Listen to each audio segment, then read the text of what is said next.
Hey, everybody. Welcome back to the Everything's Taken podcast, the podcast where we didn't have any names for it, so we called it Everything's Taken because every idea we had was taken. Wood, tell me about it. What's going on? How are you? This is the second time we tried starting this podcast. We got a little bit tongue-tied the first time. It's the first time back in a while. That's why. We're not really sure what we're supposed to be doing, and I think we start every podcast that way. But this episode, I want to talk about Switch. I want to talk about some rumors, some theories, some suspicions, and moving on later into the episode, I want to catch up with Eric a little bit, talk about some milestones on the channel, and you guys might know what I'm talking about with that. And but for now, where do you want to start, Eric? What do you want to jump into first? There's a lot of Switch stuff right now. Look, there's a lot of Switch stuff going on. Last time we talked, Super Mario Odyssey wasn't even out. Sonic Forces was supposed to be the reimagining of the Sonic series, and we both know how that turned out. That was marketed wrong. That was pushed. It was pushed by Sega or whoever the heck pushed that to make it look like the next big Sonic title, and it was never supposed to be. It was a budget title. It even released at $40. It wasn't supposed to be the next big Sonic game, and it built the hype up way too much. And even then, the game sucked worse than I'm sure it was intended to suck. It was really disappointing. Like, I bought it, and I was like, all right, I know this is going to be at least average. I mean, because Sonic Mania just came out of nowhere. Like, leave it to, like, a bunch of Sonic fans to make a good Sonic game, but Sonic Team themselves can't make a proper Sonic game. Whatever. That's none of my business. I know some people enjoyed it. Sean from RGT85 actually managed to find some enjoyment in the game, but it's not what I'm looking for in a Sonic game. Sonic Mania was, for all intents and purposes, a great, amazing, probably the best Sonic game ever released, and I just personally don't feel like Sonic transfers into 3D. I feel like Mario took that leap and took it with grace, and it just works really well, the platforming side of things, but it's really hard to make a fast-paced platforming game in 3D or anything of the like. It just doesn't work with Sonic. Like, Sonic Generations was great. I mean, this was like the fifth game or the fourth game in kind of the burst mode formula that they had, like with Sonic Colors and everything, which all those games were great. I mean, but I really love Sonic Adventure 1 and 2, but who knows? I don't know. I'm okay. Those games were good, but they weren't the Sonic games that they're trying to do now. They were different. They were more Mario feeling, which maybe that's the direction they need to go in. Maybe they do need to make it a little bit more slowed down, platformy, take it away from trying to make the fast Sonic games in 2D, but in 3D, if you know what I mean. Yeah. So speaking of Mario, you just mentioned Mario. Mario Odyssey came out like a month ago today. What did you think? I mean, like, it's I remember it was 10 years ago. It was in my freshman year of high school. And Super Mario Galaxy came out, and the Wii was there, and you used all this stuff, and I felt like it was such an amazing game. So I kind of have this expectation that, like, 10 years later, here's another Mario's swan song, and I loved it, but I didn't really, really love it. I mean, it's awesome, but there's still a lot left to be desired. Like, you can get 999 moons and everything, but, like, I beat the game with about 150 or 200 or something like that. So right. I don't know. How do you feel about that? What are your thoughts on the game? I'm sure you've already discussed it, but...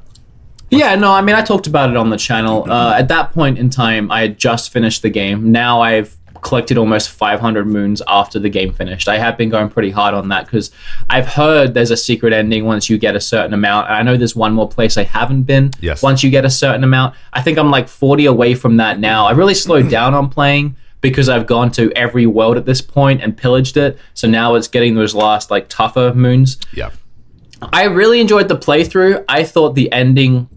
the story was a letdown. It was what it was, and it was enough to get me through. Yeah. But it wasn't anything new, and the ending ruined it for me. I just felt like... I get what they were going for, a light, playful ending, but it really felt like, really, I rescued this chick for the 1 millionth time. And that's it? And it looks like she almost picks Bowser over me at the end. I know. Like, at that point, are you just stringing Bowser along? Like, is it even really Bowser's fault that he keeps kidnapping her? It looks like she's almost filling him with like doubt and expectations that maybe he might be able to hit it one day.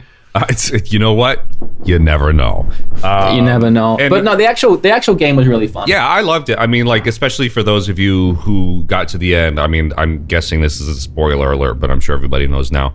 the very last kingdom that you go to, other than the secret kingdoms with the moons, the extra moons, is like the Mushroom Kingdom, and it's like a throwback to Mario 64, and you can even get the blocky Mario 64 like polygonal N64 costume, and awesome. Like I saw it and I got chills because like that was my first game ever. I was like 3 years old, and it was such a great callback. So good job, Nintendo, for making another great Mario game. Was it like the swan song? No, I think Mario Galaxy in more recent times is probably better.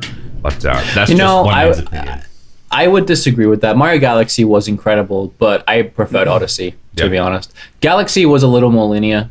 It was a lot more linear. Yeah. And the Odyssey had a lot of Galaxy elements in it, but it was just so much more open. Also, I wouldn't say that the last level was a spoiler. That Mushroom Kingdom was a spoiler, because I think about 4 or 5 levels in, you actually can go through a painting and you get to see the whole world, and you find out that at some point you get to go there. Do you really? So yeah, cool. I think that was just something I stumbled upon, and not many other people did. But yeah, I knew that was coming right at the start of the game because I found that painting to go through. Wow, but anyway, no, it was a good game. Let's talk about some HD rumblings. That's a term we haven't said in a while. HD. I wanted one HD rumbling, and at the point you guys are listening to this, actually, it's going to be over. So I'll keep it brief. But tomorrow on Cyber Monday, today's Sunday right now, Amazon is doing Mario Odyssey, Mario Rabbids, and the Switch in a pack for $2.99. Wow! So that's essentially getting Odyssey and Rabbids for free if you buy a Switch. So I'm not sure how that. I'm sure that's going to sell like fire. So I'm really interested to see how that goes tomorrow. And at the point of this podcast going up, we'll already know. So let us know down below in the comment section or in the review of iTunes or whatever it is, if you manage to pick up one of those, because I'm interested to see how many of those they actually give away or they sell. Good deal. What do you want to jump into next? Well, I mean, we did a little bit of a pre-show rundown, so we got a couple things to talk about. The first thing that you brought to my attention in the category of HD rumblings, a really great phrase coined by you and I in episode 1, is the fact that Factor 5 from the Rogue Squadron series, there's interest in bringing it back to the Switch, or bringing it back to Nintendo platforms rather, because as we know, Battlefront 2 is out, and that was met with a lot of heavy criticism. And I mean, I myself didn't play it, and I don't really feel like paying to win or what have you. So, but supposedly EA is listening to the fans. But what do I know? No, it's a sense of satisfaction you get from paying and unlocking the characters. You feel like you've accomplished getting your wallet out. Yeah, that's exactly it. That's exactly it. So, I mean, like, do we want another Rogue Squadron to begin with? And do we want it on the Switch? The answer, both, is yes. Yeah, it definitely is. I loved Rogue Squadron growing up. I played the heck out of Rogue Squadron 1 and 3, I believe. I had them on PC. I had one on GameCube. So fuzzy memories now of my childhood or my teenage years, but I love those games. I'd always try and get the 3 gold medals, I think it was, or you could get platinums. Again, fuzzy, but I played those games to death. And when I heard that a Rogue Squadron game might be coming to the Switch, I was really excited, because I was excited for Star Fox Zero, and that was a letdown. I thought it was a letdown. I know people enjoy that game as well, just like people enjoy Sonic Forces, but I did not. So it would be cool to get another Rogue Squadron game. And from what I've heard, it's finished. It was completed for the Wii. It was finished for the Wii. And this Factor 5 or whoever it is that made the game is saying, hey, if Nintendo, Disney, whoever it is that needs to approve this thing, wants to approve this thing, it could be on the Switch like tomorrow. Yeah. So I'm interested to see. I mean, there's no reason not to. I mean, if Nintendo's trying to get games on the Switch right now, I mean, that's a flight game is something that I don't think is currently on the Switch. So if they have one ready to go, just say yes, throw it on. You've got the Star Wars Star Wars franchise right there leading up to holiday season with Star Wars coming out. People are dying to play a Star Wars game right now because they were built up for Battlefront and let down. I know. So I think it's a great idea, an amazing idea, and I'd be surprised if they don't do it, but as of yet, no news on that front. I mean, I got to tell you, I was looking at the Switch eShop yesterday, and there's actually a lot of titles that I didn't even know were there. There's like a Jet Moto GP or something, like Wave Race kind of style game. which looked really cool. And there's just a lot of indie support and third-party support. Since we've last talked, like LA Noire came out on Switch, Doom is out on Switch, Skyrim is out on Switch. Like, I mean, sure, these are all last-gen games. Sorry, except for Doom. Those are last-gen games, and Doom is this gen. But everything's being ported over to the Switch. So, like, even though, sure, I've already played Doom, I want to play it again on the Switch, even though graphically, and I understand it's not anything to hold a candle to as far as the original, but it still maintains a lot of the great things about that game, like motion blur and whatever. So it's still a great package, and even though, like I said, I've played it before, I want to play it again on Switch because Switch is the home of games for this generation for me. But yeah, Switch is, man, since the last we talked last month or September, whatever, it's like a lot of stuff has come to Switch, which is great. Really. I have fallen in love with my Switch. Yeah. I was just saying the other day to Billy and Sean, like, I get my Switch out, and it can be for so many reasons at this point. Maybe I'm watching Hulu, which is something. I got Hulu because the Hulu app came to Switch, and I've been watching Hulu on my Switch. And if I'm not watching that, or maybe I'm switching to Skyrim and diving into the world of Skyrim, or maybe I'm switching back to Odyssey and trying to collect the rest of the moons. Maybe I'm switching back to Zelda Breath of the Wild and finishing up the last DLC in anticipation for the new DLC. I've got all those eShop games I rant and rave about all the time that I'm playing on my Switch. It's never ending. There's always something, and there's games on my Switch I haven't got to yet. It seems like I've gone from I never really, there was maybe a couple months that I wasn't, before I got heavy into the eShop games, when I first got the Switch, I was like, what do I play now? But now it's like, what can I afford to buy now? Yeah. And can I justify it because I haven't played these games yet? So I love, dude, that and my PlayStation 4, but at this point, my Switch gets turned on so much more than PlayStation. Yeah, mine too. I haven't turned my PS4 on in a while. I was actually looking at PS4 because A Hat in Time came out, but it's only been out on PC and Mac, which, by the way, I bought it for Mac on Steam, and it didn't work at all. So I did thank you, Steam, for doing the refund scheme. So...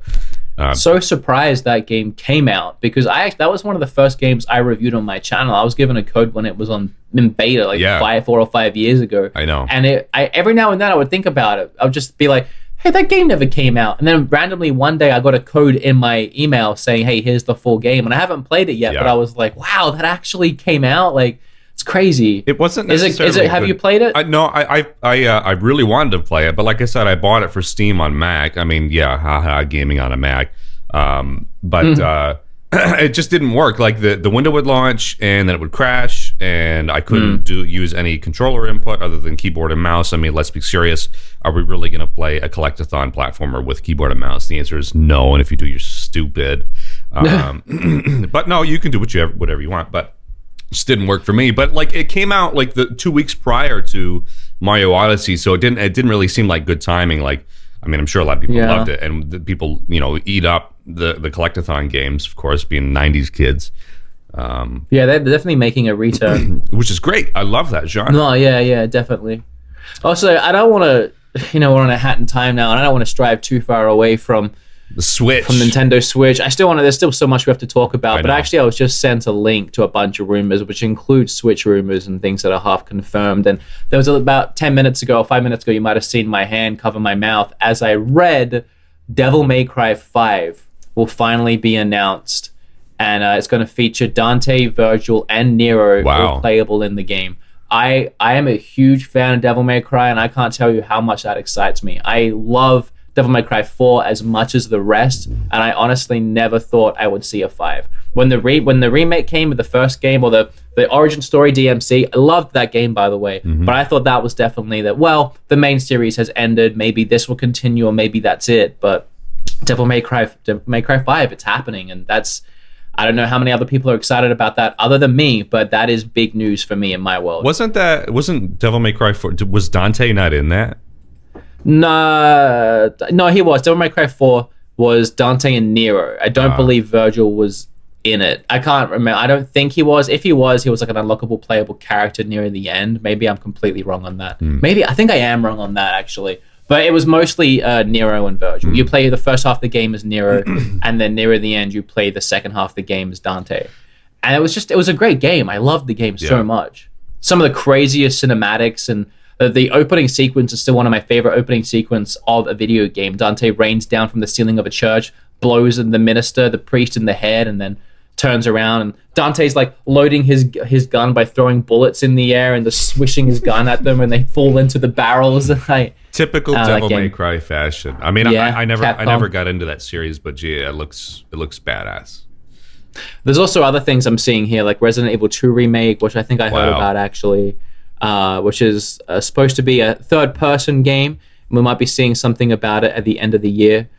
Some new characters and new additions to Street Fighter V, Marvel vs. Capcom Infinite, which that game sorely needs new characters. Yep. I have heard about a Soul Calibur 5. With it's supposedly Link in development. Well, yeah, it's supposed to be coming to the Switch. In fact, right now it's only been rumored to be Switch, PS4, and I think PC. Wow. And nothing's been heard about on Xbox One yet. So, but I mean, I think at that point it has to be on Xbox One. Like, that much is obvious. Yes. And I was saying recently it would be really cool if you go back to the PS2 era where it was those 3 characters. You know how they always have extra characters in the game, like that one? You go back to like Link and Spawn and whoever it was that was on PS2 at the time.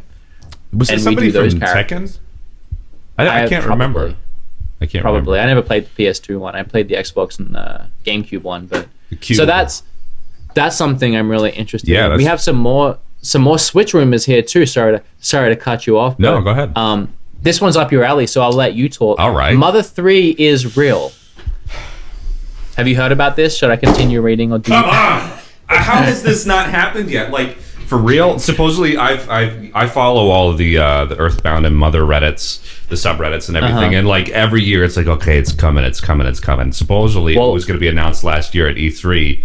Where is it? Like, why do they not just According to this source, I wanted to give you more information. All right. It's completely localized and playable.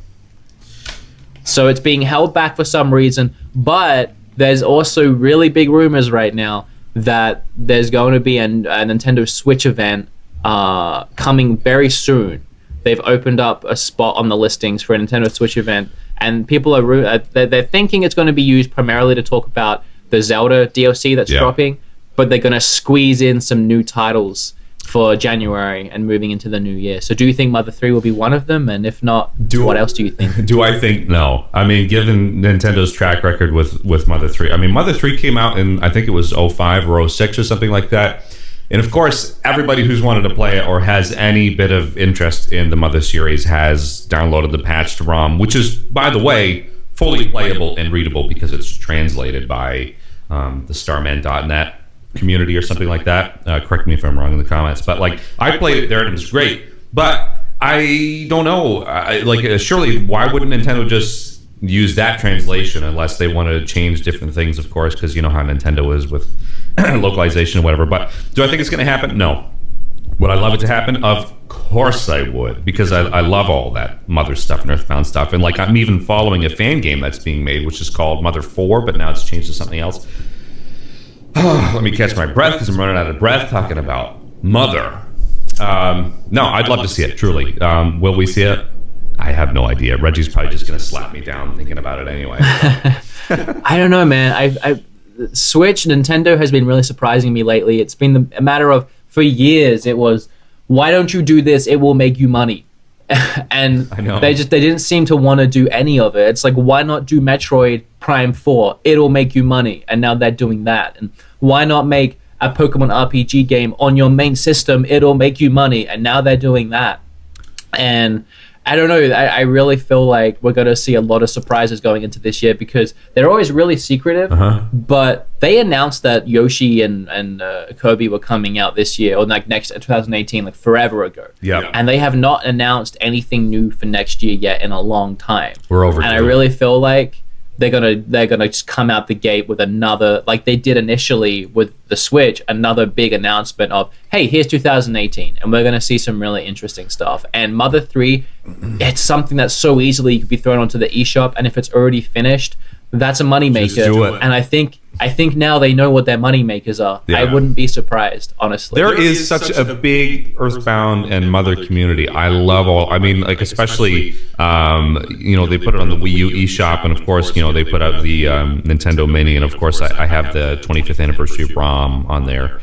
even though it's not anything official, updated sprites and whatever. It's easier gameplay. But like, I love Earthbound and I love Mother, and I'm dying to see that stuff. But like Nintendo, if like you alluded to before, Kirby and Yoshi was announced. I think it was at E3 or at some point. Nintendo is really good at making me question of whether or not to pay bills this week or buy Switch games. So like, yeah, that's really good. But I'd love to see them. And if Mother came, please do physical. I've got to have a physical of that at least, but probably won't happen. So I mentioned, I think it will happen. I mentioned Pokemon was coming to the Switch this year, main Pokemon title. I mentioned it, but is it going to be this year? That was what I was going to lead into, because there's been no announced date yet. The two biggest things we currently know about that we don't know anything about at the same time is Pokemon and Metroid. Mm-hmm. I am firm that Metroid won't be out until at least late 2019. Yeah. Possibly even 2020. That's right. But Pokemon, that's something that, while I feel like they haven't been working on it long, they've been making Pokemon games for so many years that they're not going to take as long with that one as they will Metroid. They have a formula in place. They're probably going to stick to it pretty close to the chest, maybe add some new things in like usual, maybe even like more new things than usual, because it is going to be hopefully a kind of a different game on a home console. But at the same time, it won't take them long to knock that game out, I don't feel like. So are you thinking late this year? Are you thinking we're going to hear about that in the next month for late this year? Or are you thinking 2019? Look, I think definitely I'd like to hear something in January. Because normally how the Pokemon company's been doing it through Nintendo Directs is they'll announce beginning of the year and then the game will come out November sometime. So, for example, like Ultra Moon and Sun or whatever, just came out, and I'm questioning like why. I understand that there may be different features and everything, and I'm just skipping that one, and I'm just waiting for a new one on Switch. I would love to see it. Those came out. I don't want to interrupt. Sorry, I am, but those came out because Sun and Moon were actually some of the best-selling Pokemon games in a long time. Yeah, you're right. They actually sold really well. So they wanted to capitalize on that, and like they sometimes do bring out advanced versions of those games with some extra things in there. Yeah. Anyway, sorry, I didn't mean to interrupt. No, that's all right. Were you done? No, I mean, like, no, I get it from like a business standpoint. Like, yeah, it's stupid, like, not to do it. It's a license to print money. And personally, I'm not interested in that. I loved Pokemon Sun. That was great. I spent my 22 hours there. I did that in about like 5 days. So I played that game. I played that game like it was my full-time job. Like, I mean, don't get me wrong. But I would love to see a mainline Pokemon game come to the Switch. It's the next evolution of the series. Any chance that we might see a reiteration of a beloved installment in the series, like red, blue, and yellow and green? Like, would we see that? Is that possible, or do you think they would just go a whole totally new adventure? I mean, it's more likely that they do a totally new adventure. But come on, don't tell me you don't want to see Kanto and Johto and so you're thinking it could be kind of a reboot on the Switch? I don't know. Anything's possible, but I mean, it would be interesting. I don't think they should do that, but I would. No, I mean, I don't think that will be the next thing they're working on, because they're gonna want to try and keep the fans they've built over the last 3DS generation. Yeah. Because that's the thing is this is actually way bigger for the Switch than what people might be realizing. No. Because what the main seller for the 3DS is one of the best selling systems of all time. It blew away the competition to the point where the Vita and the PSP died, and that's like Sony. And the reason why it did that is because of Pokemon. It's the main draw of having those portable systems, and it has been for years. Yep. There's other things, sure, but Pokemon's a huge thing. So if we're moving over the main titles to the Switch now, and let's say they stop being on the 3DS, so that's it now. They're going to be on the Switch. Yep. And Nintendo have already said they're discontinuing support for the 3DS after 2018. So this is the start of the 3DS community needing to jump over to the Switch. And it's not a big leap for them. Once they drop the money on the system, they have the next portable system. They've been using portable. This is how they game. And now they have the Switch. So that's huge. You're getting that huge market, that huge audience over to this system. It's going to double, triple the amount of systems being sold. Well, yeah, easily. Exactly right. I mean, before the program, I found an article here that said some analysts said that the Switch might take over 40% market share of Pokemon releases. Like, I know Nintendo knows. and I know the Pokemon Company, they know as well. I mean, and we all as consumers and gamers, we know. So it's only a matter of time. It's inevitable. It's just gonna like totally dominate. Like, you think the Switch is big now? Wait till Metroid is on there, and Pokemon is on there. So this console is. It already is, and it's definitely becoming what Odyssey was to Mario. Yeah. A love letter to Nintendo. Yeah, exactly. I mean, right. Odyssey was a love letter to Mario. It encompassed all Mario elements into one game. And that's the mindset I feel like they've used in a lot of things. I feel like Zelda had that in a lot of aspects. Yeah, it was a love letter to all Zelda games, and this is what Zelda has been amounting to, and that's what the Switch is now. This is, I mean, they already showed when the Switch was released, there was that nice nifty little video graphic of, hey, we took this part from this system and this part from this system, and they threw it all together. You remember that? Yes, that video? do. Yeah. And now you've got, every single main Nintendo game, even ones that people had thought Nintendo had forgotten about, like Metroid, is going to be on the Switch. Everything is going to be on the Switch. This system is Nintendo's baby at this point. It's everything that Nintendo has ever been amounting to. F-Zero on the Switch, likely or not? It's. I think at this point anything is possible, and yeah, I think it will happen as long as they have all the licenses in place and they can make one. I think they will at this point. Why not? I mean, they're running out of first-party franchises. Yeah. I mean, we're only a year and a half in, and they've blown through everything. So, we're gonna have to see it at some point. I hope so. I certainly hope so. I love the Switch. Oh. I get so worked up.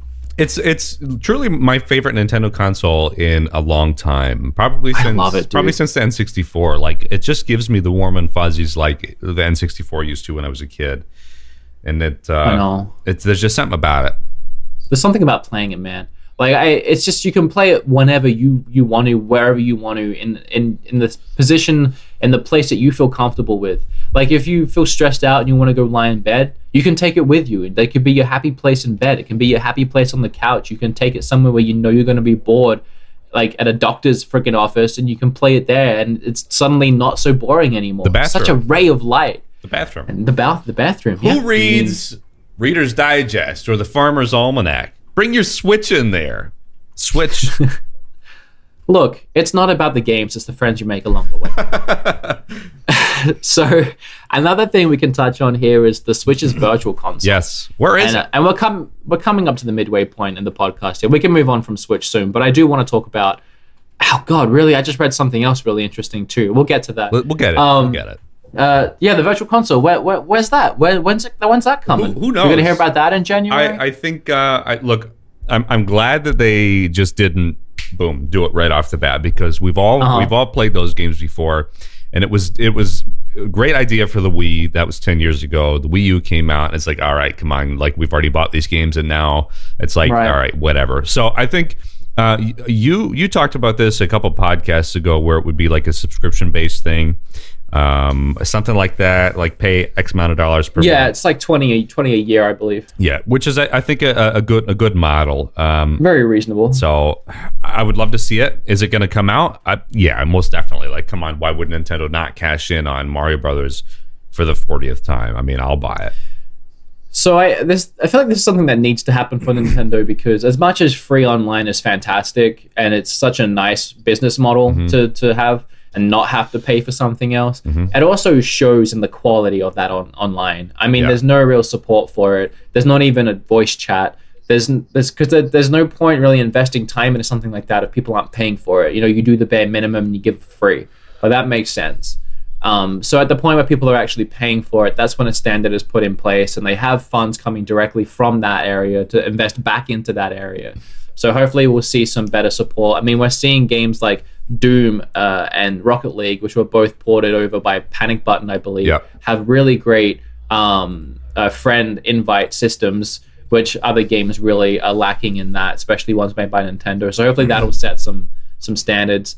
And I feel like a reason why they waited off on doing it for a while is definitely because you have all these eShop games. They have so many eShop games coming out, and you want to give them a chance to shine, because you can't put all these like thousands of eShop games on the system and then be like, oh, but we also have these old classics that you all know and love. Spend your money here instead. They really wanted to give developers a chance to jump on with their system and actually have developers have success on the system rather than just try and line their own pockets with games they've sold a bunch of times, because that's not how a console is going to be successful. No, it makes more sense to do that, and like you said, give space to the indie developers or the third party.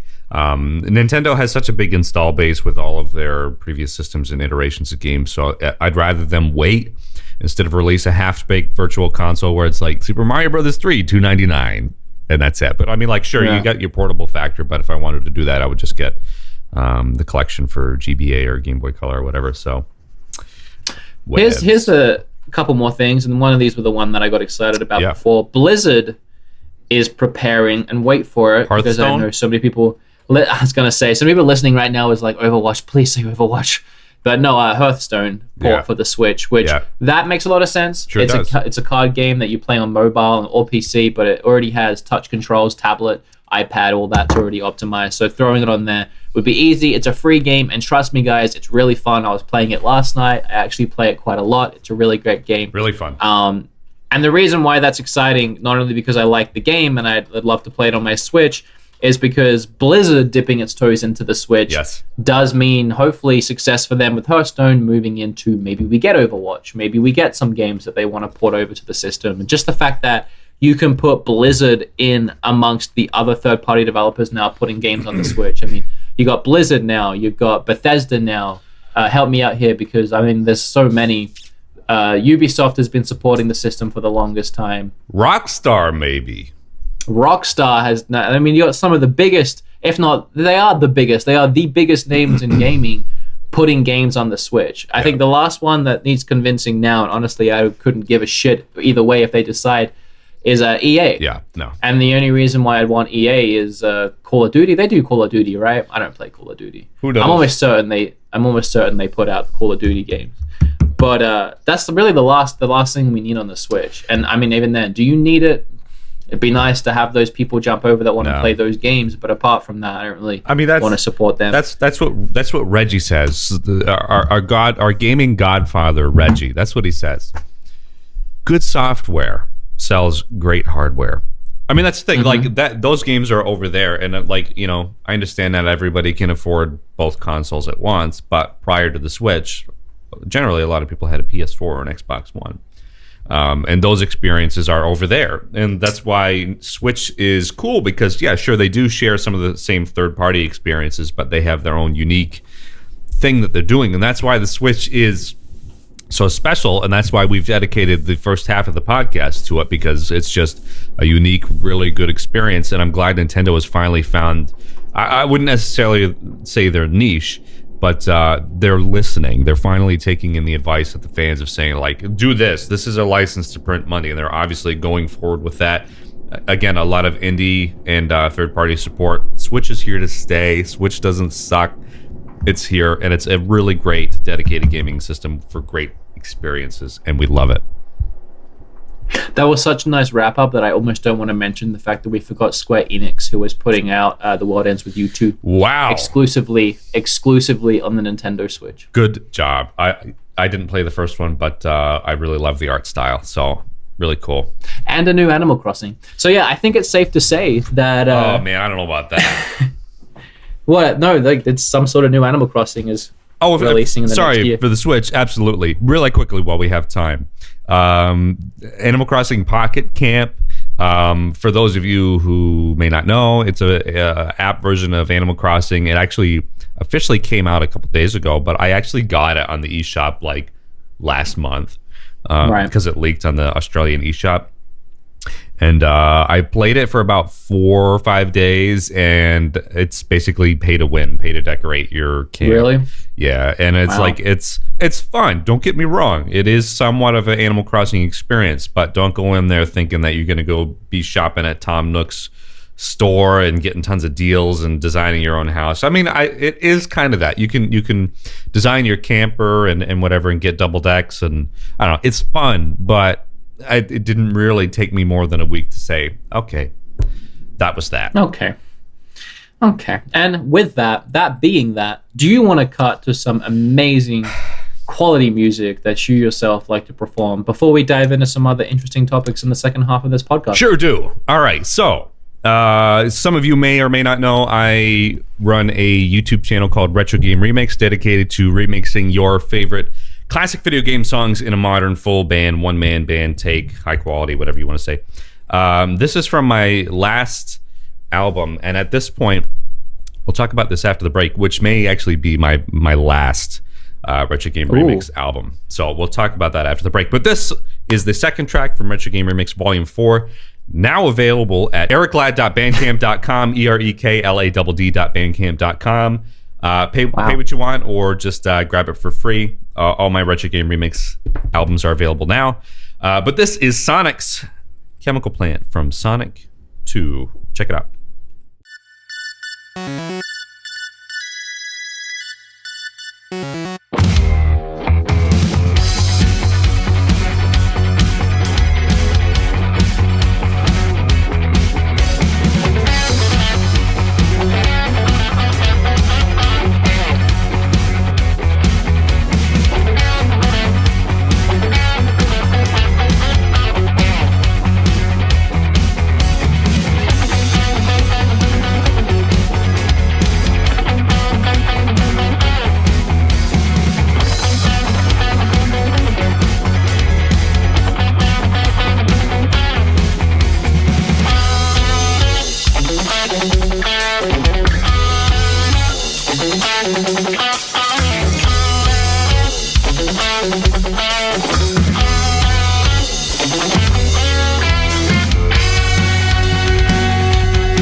Welcome back to the Everything's Taken podcast, episode 9. Here on the Beat 'em Ups channel and iTunes or SoundCloud or wherever it is you're listening to our podcast. Eric, you aren't doing any more albums now? What? Yeah, so this is something I thought long and hard about. So Retro Game Remix, as I alluded to before the break, I've actually done that for the last 4 years or something like that. And so far, I've released 6 albums. Retro Game Remix Volume 1, 2, 2.5, 3, and now 4, and Chrono Trigger Wings of Time, a tribute album. So it's a 10-song record that has all the Chrono Trigger songs. It's just becoming too time-consuming. And, I mean, it's one of those risk-reward things. I put a lot of time into it, and I never got enough views or anything to make it really viable. You know what I mean? Occasionally you get a download every now and again on my Bandcamp page, but it's a very niche thing, and I've pushed it for the last couple of years, and nobody's biting. So I figured, you know what? I'll leave that as it is. So as it stands now, I think Retro Game Remix is done. Basically, life is just getting too busy. Other than it, nobody really superbly being interested. Like, my business is really taken off. A recording studio. We're moving into a commercial space in January, so I'm still making music. I've got a solo album in the works. I'm working with a bunch of different local musicians here in Australia for a lot of great projects. So Retro Game Remix is slowly being pushed to the side, unfortunately. It was great. I'm really glad I've done it. So Retro Game Remix Volume 3 and 4 are released on the same day. So between those two albums, you got 22 songs. Pay what you want on eriklad.bandcamp.com, EREKLADD.bandcamp.com. Check it out. Who knows? Maybe I'll do another one, but not for now. Not for a while. There'll be some links below, especially if you're watching on YouTube. Yeah. And I mean, you heard the song just then. If you're still listening through from the ad break that we had, or the song break that we had, and it's really quality music, and it has been for a long time. Yeah. You've been doing a lot of hard work for a lot of years, and Yeah. definitely deserved a lot more than what you have been given. Yeah. So I mean, that's all right. I'm not like a pity party. Like, you know, I didn't get enough subs or anything. It's just life's just been too busy, and I just didn't get enough interest. So it is what it is. I'm not crying about it. So Makes sense. So risk versus reward. All right. I mean, well, I don't want to dive into what we had next then on the back of that. No. Let's have a let's do it. Let's do it, because this is something that you should be proud about. So I am. You should be, because now you are up to 6 digits, which is really good. I mean, honestly, you've worked really hard over the last couple of years, and like, you know, I remember when I first saw you on Retro Liberty's channel with the boomerang, and you were like, Retro Liberty, you know, that was the first time I saw you. And now here we are doing a podcast together, and you're doing a lot of hard work. You're doing the daily grind, and you just put out a 24-minute and 18-second, 100,000 subs. Thank you. So, dude, you're doing the grind. Teamwork makes the dream work, man. Yeah, and I mean, I couldn't have done it. I mean, I said it in the video, but I couldn't have done it without the support of not only the people that watch, but the people that are close to me and the people that I work with, people like yourself. I mean, this podcast has brought in subscribers. There are people that watch the show now purely because of the podcast. Sure do. And I mean, there's so much more. I mean, we've worked on videos in the past, so you played your part in getting the channel where it needs to be. I've definitely leaned on a lot of people to get to this point, and I'm not in any way not appreciative for that. I love all of you so much for helping me get to the point that it's at. I mean, I don't consider it just my channel either. I consider it our channel. I consider it everyone's channel. Everyone that's played a part. Everyone that, I mean, there's a huge community. There's people on Discord that talk every day. Like I'm so not active on Discord, and I wish I was more active, but I have the Patreon Facebook chat, which is so active every day. There's a family and community in there. And then you go to Discord, and it's people are talking probably in there right now. Yeah. Just people that have met and talked through the channel, through the show. And it's so surreal to me, because, I mean, especially because it has grown so fast.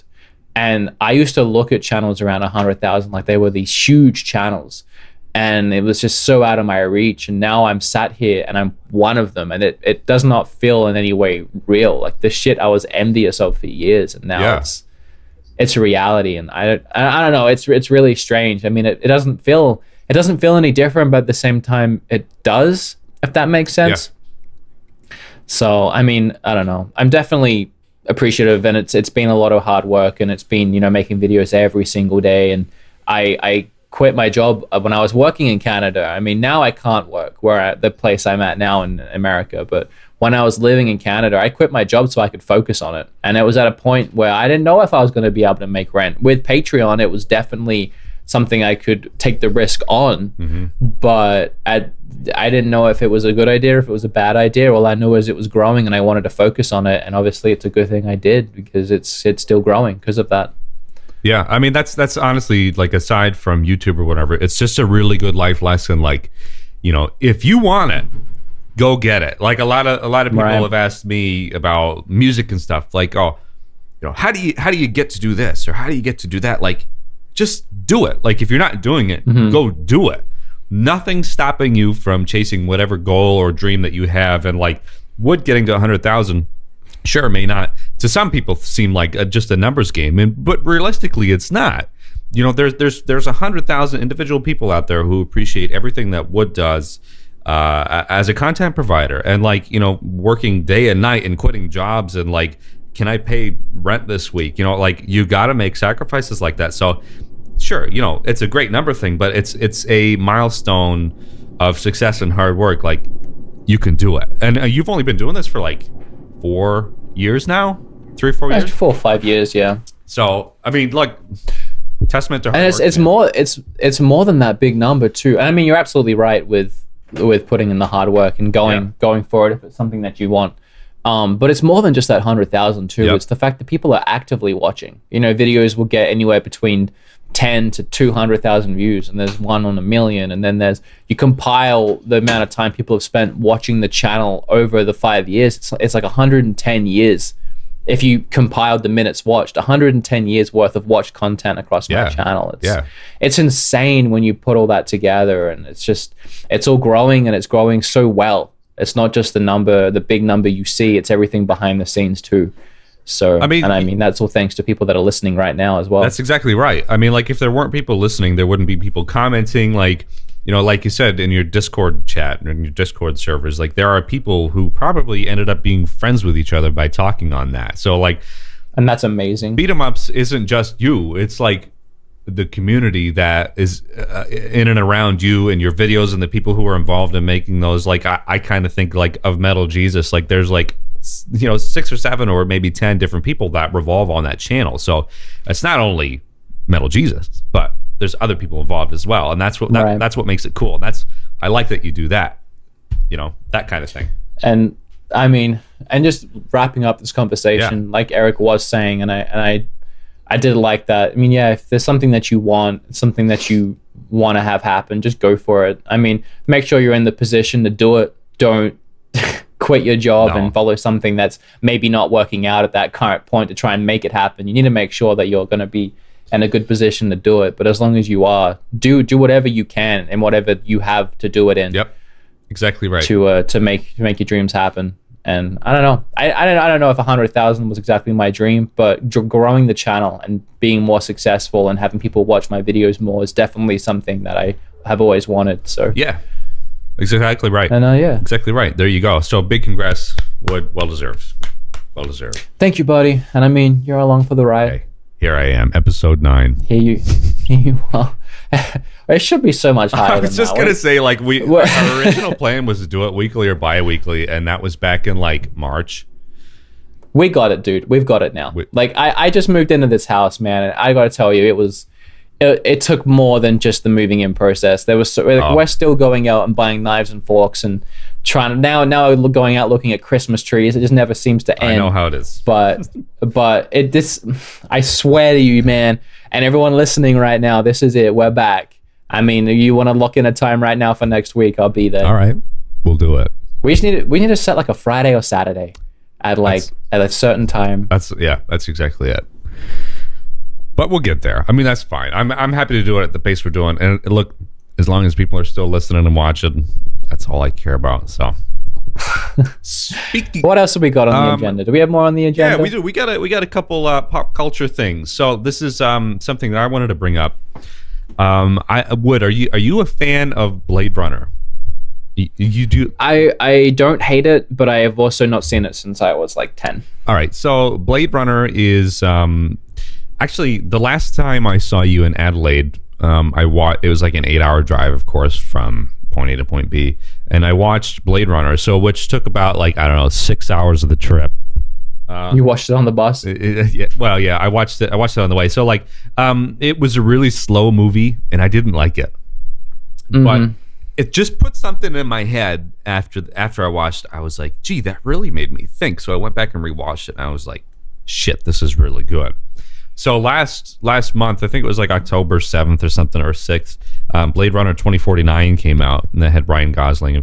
And wow, it was awesome. You know, it's like the first time since Interstellar that I was sitting in a cinema, and I was like, wow, this is really good. Like, you know, when you're in a cinema and you're having a really great cinema experience. This movie was like 3 hours long. And you know it's good because my wife didn't like it. Like, you just know. There's just something good about it. I love that pop culture thing. I love the science fiction Ridley Scott kind of shit. So like Blade Runner 2049, go see it if you haven't seen it. Seriously. Yeah, great. Jay and Jordan went to watch that together, and I know Jordan loved it and Jay hated it, but Jay is the worst when it comes to movies. Jay has the absolute worst taste in movies. He's the kind of guy that prefers the Star Wars prequels to the originals. Dude. It's just, he's so bad, dude. And it annoys me because he sticks to his guns, like what he believes is like, this is a good movie, hands down. Like, I know a good movie kind of guy. Yeah. And he hated Blade Runner. He hates all the good movies. Shit. And then he likes shit like the prequels weren't that bad. They were really good. I'm like, dude. He's like, I'll give you the second one wasn't that great. I'm like, wasn't that great? It was one of the worst movies I have ever seen. I mean, that's a whole other thing. Dude, episode 8 is coming out in like 2 weeks. I know. Are you excited for that? Well, actually, Kim and I were trying to avoid all trailers for that, and then we went to watch Thor Ragnarok, which I want to talk about as well. They played a trailer at the start for Star Wars, and I'm kind of glad actually, because watching my first taste of that movie on the big screen when I'm sat waiting to watch Thor was the best way to get a blast of that movie, and I am now very excited. I was excited before. What do you think? But I'm now like, yeah, I'm ready. I think it looks like a perfect follow-up. It looks like obviously the build-up to Rey being whatever she's going to become. We're going to hear more about the story of her and everything. And you know what's really interesting though?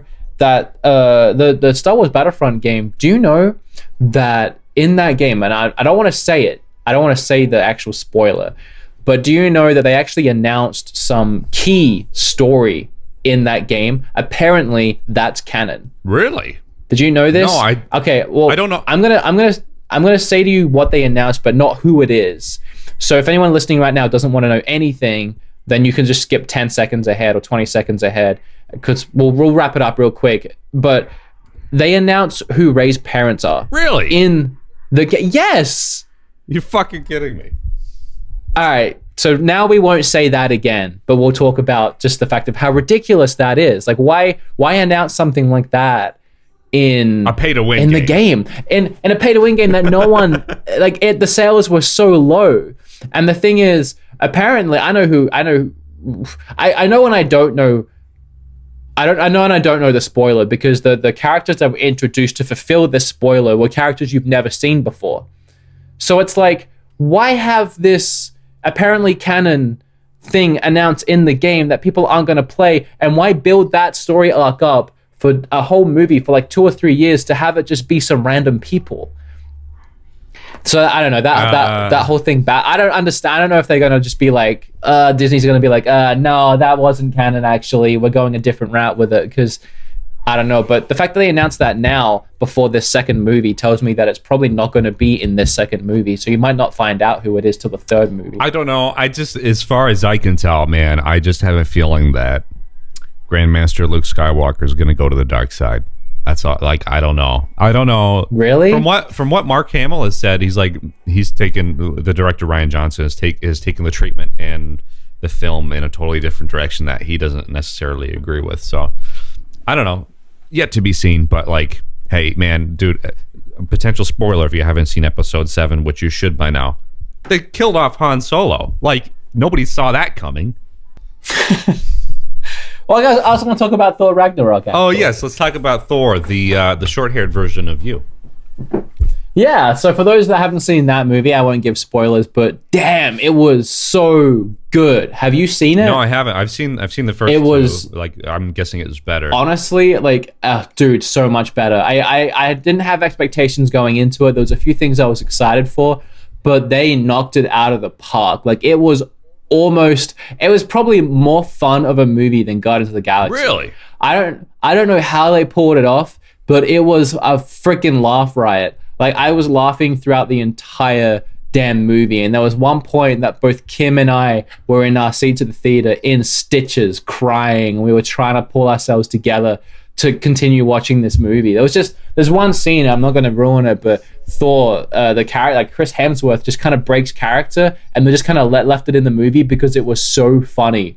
He just kind of does this little freaking, oh my god, I don't want to ruin it. It's about a snake, for those of you that have seen it. Just the line about a snake, and dude, we were crying. It was so funny. But there were so many good parts in that movie, and it was such a huge adventure too. And there was a Willy Wonka part. Really? A little Willy Wonka reference. Yeah, Thor's strapped into this chair, and he's kind of being propelled forward, and there's all these flashing lights, and very like softly in the background you can hear like a remixed version of the song that Willy Wonka sings when they're going through that. And it's just like everything about that movie was just so amazing. I don't know, dude. The action was on point. The story was incredible. The characters were great. And the humor, dude, the humor was so funny. They introduced this one character made of rock, and he had this like really thick like British accent, like an Easterner sort of Southerner, whatever it is. So you sound really thick British. You know, the people that hang out at pubs. and drink warm beer all day. Yep. And that character, and it was freaking a comedian. It was so good, dude. Yeah, I don't know. I love that movie. I tell you, highly recommend watching that. The latest Marvel movies have almost, for lack of a better term or phrase, they've almost kind of become self-aware of what they are. Like, right. Most recently, we watched Spider-Man. Spider-Man was really good.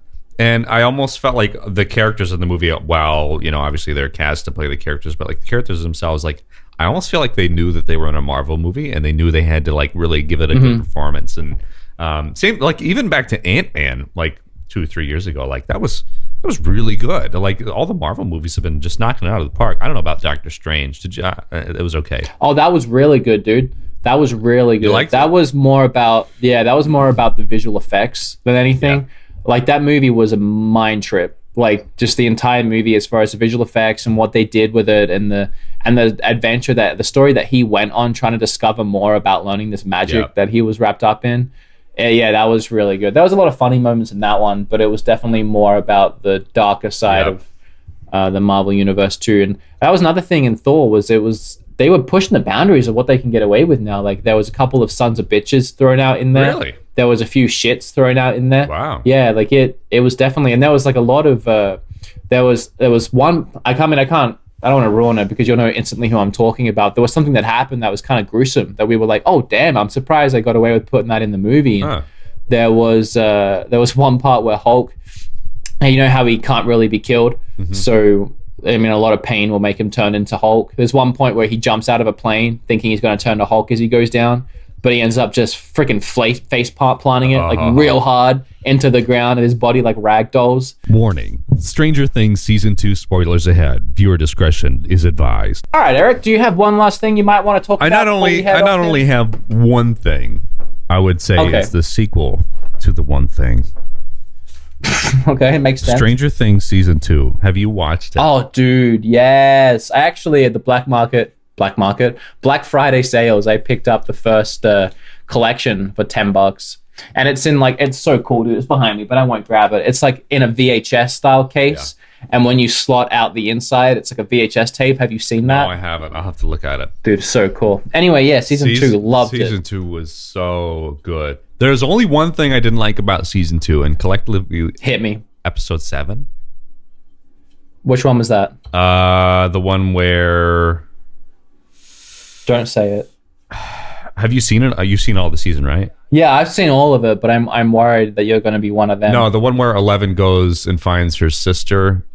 Yes, I knew you're one of them. You didn't like it, did you? No, look, it was an okay episode, but I just feel like story arc wise, it didn't really need to be there. I mean, dude, some people are so angry about that episode. Like they didn't like that one. I liked it. I thought it was really good. It was like, I mean, the whole show is a callback to that 80s era. Yeah, I mean, and that was just that because that was outside of Hawkins. I mean, it was another genre. It was like Warriors, dude. That's exactly right. And I liked it. They've been hitting Goonies. They've been hitting like Ghostbusters. They've been hitting so many things, and that was just their dive into like Warriors. And I thought it did bring a lot to the story. I mean, that whole end. I mean, God, the whole climax. Let's say couldn't have been possible. 11 couldn't have got to that point if it wasn't for what she learned with her sister. Yeah, I mean, like, she came back channeling. Yeah. Sorry to cut you off, but yeah, she came back and she had her new phrase, bitchin'. It was her learning how to deal with her anger and being able to channel it. And that development as a character, as a human. I mean, she's grown up in this contained environment, and she didn't really ever get a chance to learn how to be normal. And the combination between being stuck with Hopper and learning how to, be a little bit more vocalized, how to kind of become more of an angsty teenager, mixed with, meeting her sister and learning how to control and channel her anger, sort of forced her to become more of a normal person who can go to a school dance and dance with her boyfriend rather than be this girl who was growing up in captivity. You know what I mean? I felt like it did a lot for her character, and it was just a cool throwback to the Warriors. Yeah, no, I liked it. I liked it as a standalone. I didn't like it how they fit it in, but still, I thought it was good nonetheless. Just didn't quite work for me, but cool. I mean, like if you liked it, that's fine. They said that I watched. I don't know if you saw it, like all 9 episodes or whatever of like Beyond Stranger Things. Dude, I watched Beyond Stranger Things. I watched Stranger Things. I watched the bloopers on YouTube. I watched facts and information, and you didn't know it was about Stranger Things too, dude. I love Stranger Things. I did all that. Like I was just like hungry for it, hungry for more Stranger Things. Yeah. But, like, who was your favorite character of season 2? You can't pick. You cannot pick. And if I was like backed into a corner and I had gun in my head, Steve. Really? Because Steve is. I love Steve, dude. Know what? He's so good. I gotta tell the hair. I like him, and I really like Hopper too. Like Hopper was really Hopper's good. But you know what I love about Steve too is I have this my own fan fiction of Steve where like whatever it is where you make your own story. I believe that Stranger Things is the start to the Walking Dead universe. So these creatures or whatever end up getting out and then infecting humans. And Steve, because he's walking around with like a barbed wire friggin' nail stuck out back. Yeah. So Steve is Negan. He's the start of Negan. And then the world goes to crap and then he becomes Negan in like 20 years. Can I just say, Wood, that if I were to make an 80s version of you, you would look like Billy. Billy is in... Like... Oh, that Billy, right. Yeah, like... Dude, you know what's funny? I like his character a lot, but he's Australian. I know he is. Yeah, he was the Red Power Ranger in the last movie. He's so handsome. I know. And he sounds so Australian when you hear him off camera. It's funny that 11 sounds so British. He sounds so Australian. And Will's brother, he's English. He's also super British too.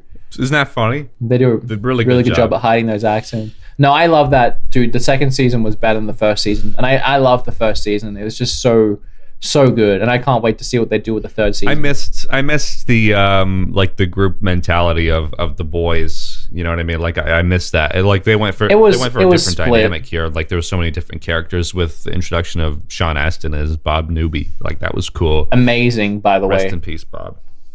And that Goonies reference. So subtle. Like it was like, they did it. They did it. Uh-huh. So there you go. Stranger Things. No, yeah, it was really good. And if you haven't seen it, you need to check it out. If you haven't seen it, we just ruined a bunch of shit for you. In fact, let's go ahead and Eric, if you wouldn't mind splicing this. I will. Warning at the start of... Wait, let's try that again. Warning. The start of this conversation right here features unintentional Stranger Things 2 spoilers. So go ahead and skip to whatever time ahead you want to try and skip to avoid that. Warning. Stranger Things Season 2 spoilers ahead. Viewer discretion is advised. That's okay. That was good. We'll use that one. Yeah, we'll use that. Let's wrap it up. Anyway, though. Yep. So there we go. Episode 9. We finally did it after scheduling conflicts, which is no big deal. I'm just happy to get back together with you, and big congrats on your 100th thou. 6 figures, man. Wait for your play button. You're gonna get a play button. You know that, right? I know. Well, it took Billy like 6 months to get his, so it's gonna be a little bit. That's all right. Do an unboxing video. Yeah, I will. I'll do it in a Woods Goods. There you go. Just sneak it in. Oh, check this out. Yeah. I wonder what's in this package. There you go. But no, good chats. Switch is definitely on the up and up. Can't wait to see what's next. One thing we didn't talk about, Xenoblade comes out in a couple days here. So hopefully maybe Shulk will make a return. I mean, I don't know. I didn't finish Xenoblade 1, so I don't know. Who knows?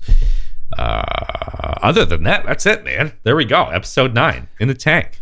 I mean, there was a lot of stuff in here, and I hope you guys enjoyed listening to all of that. Leave your thoughts down below if you're watching on YouTube. If you're on SoundCloud or iTunes, remember to leave a review. Yes. I would like, what is it, 5 star? 5 stars. 7 bananas. Okay, cool. We'll leave that, and we would very, very much appreciate it. Yes, and check us out again on SoundCloud and iTunes, and please, if you haven't already, subscribe to Beat 'em Ups. And if you want, grab Retro Game Remix Volume 3 and 4. They're now out. Do that. Pay what you want or download for free. But pay it. It is free, but go ahead and throw them at least $1. You got $1. Yeah, I mean, come on. Any funds will go directly to the build of my new commercial space studio for Lad Studios. LadStudios.com. Check it out. Name drop. Check those links down below. Cool. Thank you guys for joining us on this episode. I had a lot of fun, and we will hear from you very soon and see you and very soon. You can listen to us very soon. Yeah, all of those Everything's things. taken season 2, episode 10.